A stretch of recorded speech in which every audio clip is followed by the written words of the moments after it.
Good afternoon, and welcome to MasterMinds Lessons in Leadership. I am joined by my co host, Peter Linneman, where we discuss the intersection of strategy and leadership, which we feel is at the vortex of what makes great companies great. And we are truly honored to have with us today Steve Ross, who is the founder and chairman of Related. And Related, just by way of background, as I remember, Steve, was started by you in 1972. And so maybe with that, we'll let you give the audience a little bit of a sense of Related. And you're involved in a number of other related activities, such as sports and media. So maybe a little bit of a view of your activities there as well. But welcome. Well, thank you. It's a pleasure to be here today. It seems, looking back, 1972, having started a company. You were like 4, right? You were 4, Steve. I was young then. I was young.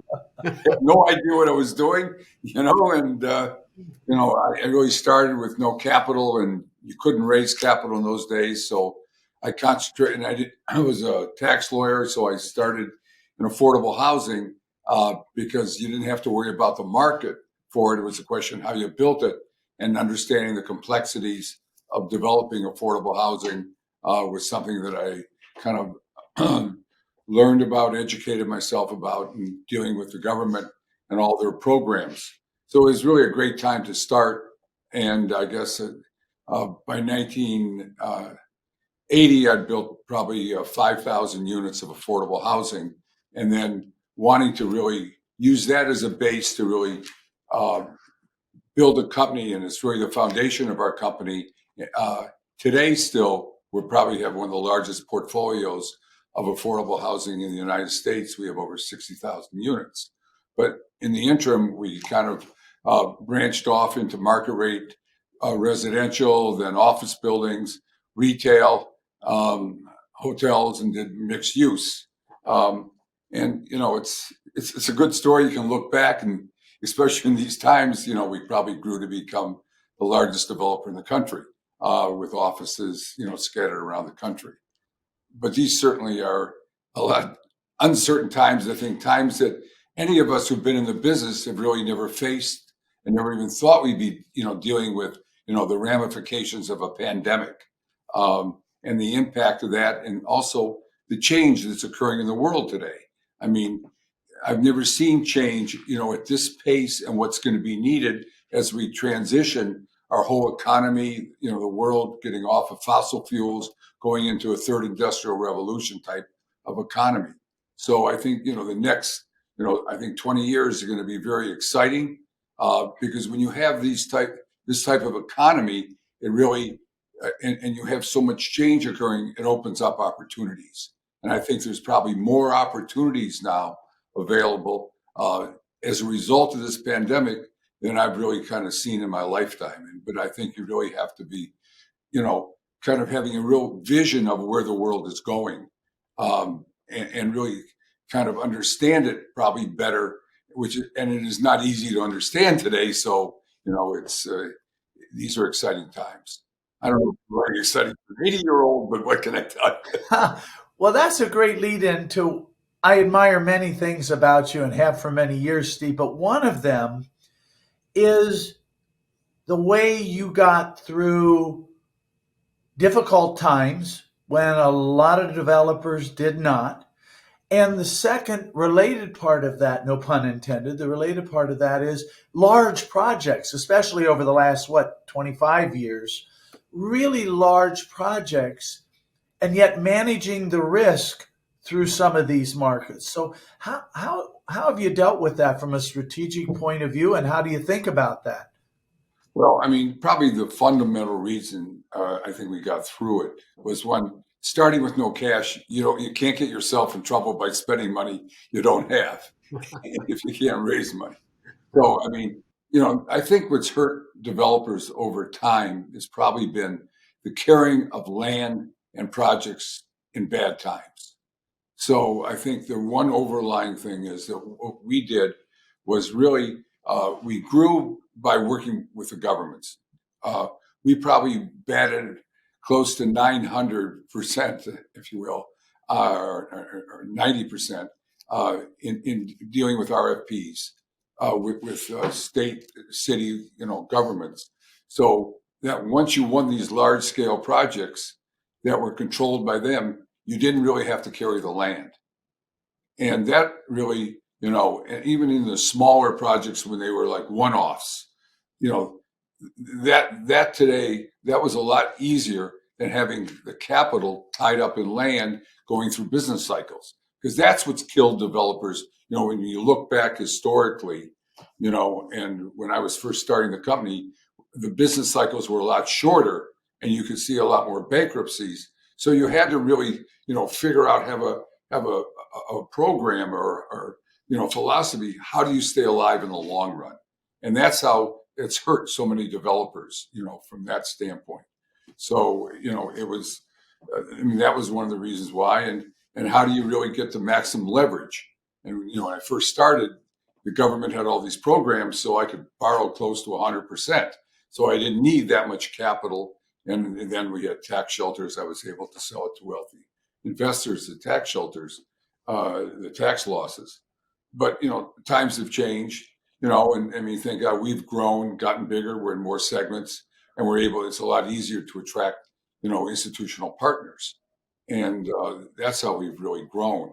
But assessing risk and understanding you have to survive the long term is really, I think, probably the most important part of really starting a company and making sure that you're going to survive. And so it's really, it's your structuring and understanding risk at all times and how you lay off risk and what risk you're prepared to, accept.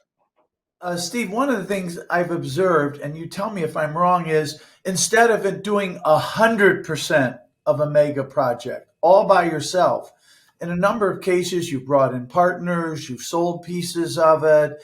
Was that a big part of the strategy? Not really. What we try to do when we've diversified into every segment is when we're doing a large scale mixed use project, which is we're doing quite a few of those today, because I really question, today the economics of a lot of one-off deals with the abundance of capital available and what people are building, what yields people are building to today.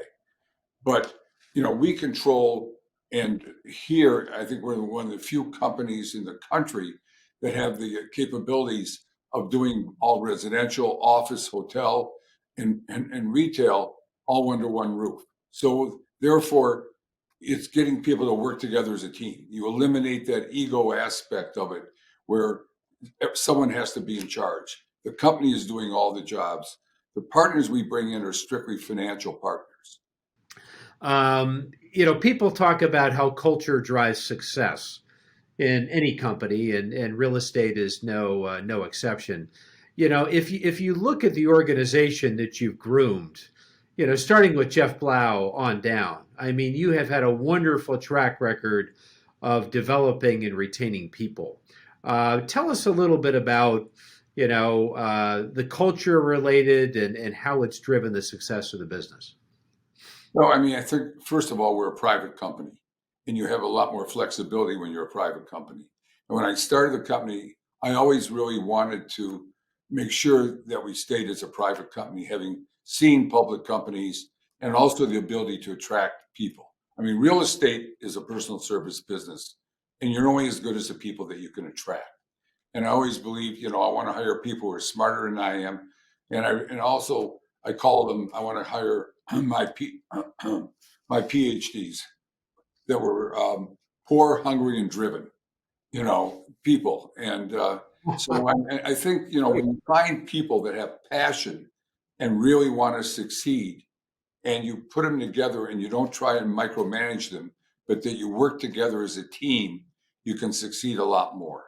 And I think that's really been the kind of like the formula that I've used in hiring people and growing a company. And, because if the people are driven, and no really smart person that's driven wants to be micromanaged. Right. But they will work as a team when they see the benefits of doing that. And so, we've been very fortunate in the people that we've had here. We've lost virtually no one to, headhunters, to other companies, because they're all partners. Being a private company, I can reward them with pieces of the deals and participations that public companies can't. And I think that, to me, was one of the major reasons in really staying as a private company. And I think it's the culture we have here today. I mean, we are, while we know how to lay off risk, we're very, very aggressive at the same time. But also, I think probably the most important thing that I really emphasize is, we want to be the best in class. No matter what it is, we want to be the best in class, in what we do. And, I always say there's only room at the top, and that's, kind of the feelings and the people here. So we're in a people-driven business. So it's all about people, and how do you treat people? How do you treat the people that you work with? How do you treat the people in the cities that you deal with, and the people within, the respect they have within the organization? So, that's really been, the way I've kind of envisioned building a company, and so far it's worked pretty well. It's pretty well, I think, is an understatement. So, Steve, how does that team that you've got, how's it working to figure out where to go now, or when I say now, over the next 3 years, given, as you say, great opportunity, but also murkiness about where it is? So how are you formulating thinking? Well, I think, today, when things are bad, nobody sees how they're going to get good.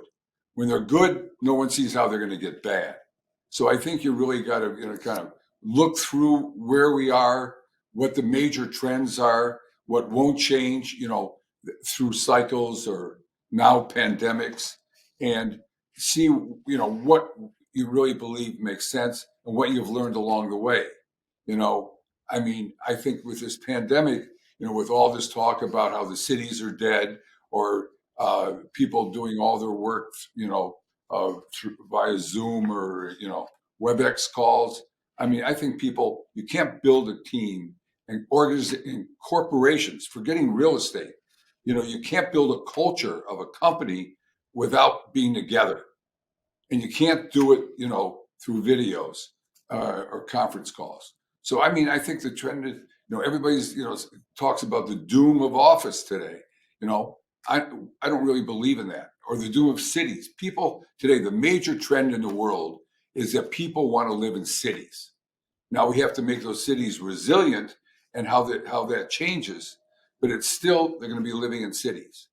And you can't really create a company and teach and have a culture, via long distance, through videos. So some of these things that are being talked about, I don't agree with. And I think once we get through this pandemic, we'll go a lot more back to business as usual. Now, what's happened, though, at the same time, we've had a shift in kind of political life in America today. You look at how great New York was doing, and now you see today how poorly, and what everybody talks about, the doom of New York. That's all politically driven. It's not economic driven. The same about San Francisco. But there are parts of the country that are growing, and you really want to see where that is. And we're getting very active in a city that no one's ever looking at, that I think is going to be a kind of a hidden gem, Detroit. Now, no one in their right mind would ever say, "Hey, why would you go to Detroit?" But I see a lot of opportunity because everybody isn't there, and what Detroit can do, today. South Florida, there's a gold rush, but we still are very busy in California. We have a major project in Silicon Valley that's the largest project out there. But San Francisco, you got to be concerned about. So, there's opportunities everywhere, but there is change occurring also within these cities, and you got to be on top of it, I think, and make sure you don't have too much bet on any one place. So, Steve, back to the subject of leadership for a minute. You've been in business for 50 plus years and arguably built one of the best global real estate franchises of all time. Tell us a little bit about, the key leadership lesson or two that you've learned over the 50 years of building the business. Well, I mean, probably the first lesson I learned that I guess in 1992 when we had the great real estate depression, when there was no, liquidity in the marketplace, and I had signed everything personally, and how I got out of that, and therefore put all the assets in the company and have never signed personally since. So you forgot how to sign your name, yeah. Right, right. That was the first lesson I learned. A good lesson. That was a good lesson. But you learn lessons and you learn how to deal with risk. And you got to see where there are opportunities. And I think probably the underlying philosophy I've had, is, look, we're all in business to make money. And everybody, you want to maximize the most you can make. But I always believe that if you're doing what's in the best interest of the cities and not just looking at your bottom line, you're going to do better. You're going to make more money as opposed to just trying to maximize it. I think you put more into the architecture, more into the design, into the quality of what you're doing, and doing the kind of project that enhances the city as opposed to just putting up a building. And I think working with cities and understanding them and being involved in them, because, we're city builders. We're not all over the country. We're in certain major markets. And it's important because these are the cities that people really look up to, aspire to be in, and are the great cities of the country. Now that there's a little change going on in that today, but at the same time, you've got to think what you're doing is in the best interest of the city, not just making as much money as you can make off of a project. And it kills me when I start seeing these poorly designed buildings and great sites and people just doing things to make money for today when it's not in the best interest of the city. So, Steve, change theme just a little, although it picks up. Suppose I had your parents on the phone right now, and I said, "What makes?" Well, I have good connections. I'm well connected. Yeah, I know that, but I don't know about that good. I have good connections. But if I ask them, what are you proudest of about Steve? I think they, kind of believe, which they taught me is giving back, and I've been involved, in a lot of philanthropic things and really giving back and being, grateful and, for the things I have. They weren't wealthy, but they always believed in, in teaching me that. And I guess, there's nothing better than giving, and it makes you feel more rewarding by being in a position to do something, and giving back and creating opportunities for others. And so I think, not the success, but the fact what I've done with the success would probably make them if I, think what they probably would be looking at today. That's exactly what they told me when I just was talking to them. Peter, my guess is you have a logical segue to that. So why don't you continue? Yeah, let me just follow up. If Bill just leans slightly, you'll see behind him he has a sign that says integrity and generosity. And you are an amazing philanthropist. You've kind of mentioned it's important to you and why. What guides your philanthropy? What guides what you're trying to impact? There's an infinite number of good causes, right? So how do you think about it? Well, I think, today, I never thought, where you can really have an impact on. And I think when you find places or times in your life with things you're doing that you can have a major impact, I think you have an obligation to do that. Like in sports, the one instance when I owned the Dolphins, we had this incident that was looked at as being, racial, and it was on the front page of the New York Times for about 2 months or so. Mm-hmm. And and all of a sudden, who would ever think that you could really have an impact on that? Well, I saw that when I could, I set up a nonprofit. Today, it's called RISE, the Ross Initiative in Sports for Equality, that I did 5 years ago. And obviously today you couldn't be more, in the forefront, and how that organization has grown and the role they're taking today in using sports as a basis to create change. Because in sports is where there's probably the most amount of equality. The players, and no matter what grade of school or what you're playing, if you're a great athlete, you're looked at as a role model. And when you look at that and seeing how you can use that to create change, that's what the organization is all about. And look what's happening today. So, I mean, there's so many times that I've looked at and say, hey, if I can have a real impact and things I never even thought I ever could, I felt an obligation to step in, and do something beneficial. So, Steve, last question. Let's assume you get the next generation of leadership of the company together around a round table. And if somebody asked you, what wisdom you had for the group, what would you say?